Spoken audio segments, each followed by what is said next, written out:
In this unit, we use 4 interconnected lenses: political, economic, institutional, and ethical, to examine the relationship between education and society.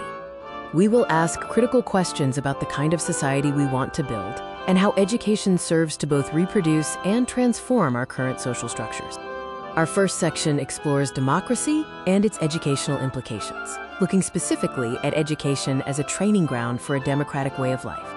Democracy is often viewed narrowly as a political system, but John Dewey offers a broader perspective, defining it as a mode of associated living.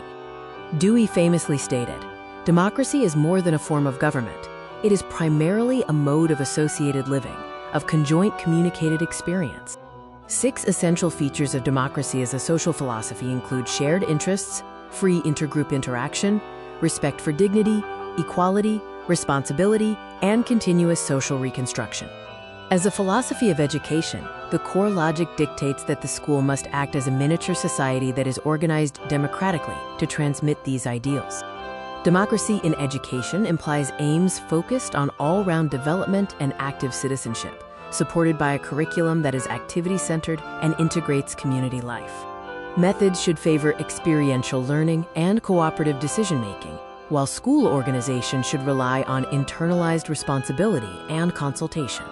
For exam preparation, remember that democracy in education encompasses aims, processes, and school organization, and is reflected in India's constitutional vision. Next, we move to Section 2, Socialism and its Educational Implications, exploring the economic lens of collective welfare. Socialism, in the Indian context, is a constitutional commitment to collective welfare, aiming to reduce inequality and balance production and distribution. The core principles of socialism include collective ownership, economic equality, state-led social welfare, a focus on cooperation, and the ultimate goal of a classless society. Focusing on educational implications, socialist philosophy emphasizes developing social consciousness, ensuring equal opportunity for the disadvantaged, and creating a productive, skilled citizenry for nation building.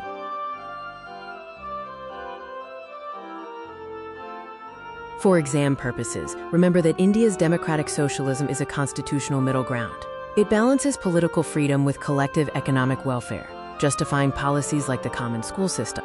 Finally, critical perspectives warn that state-controlled education can risk indoctrination. However, defenders argue that these socialist interventions are essential to prevent schools from reproducing deep-seated social inequalities.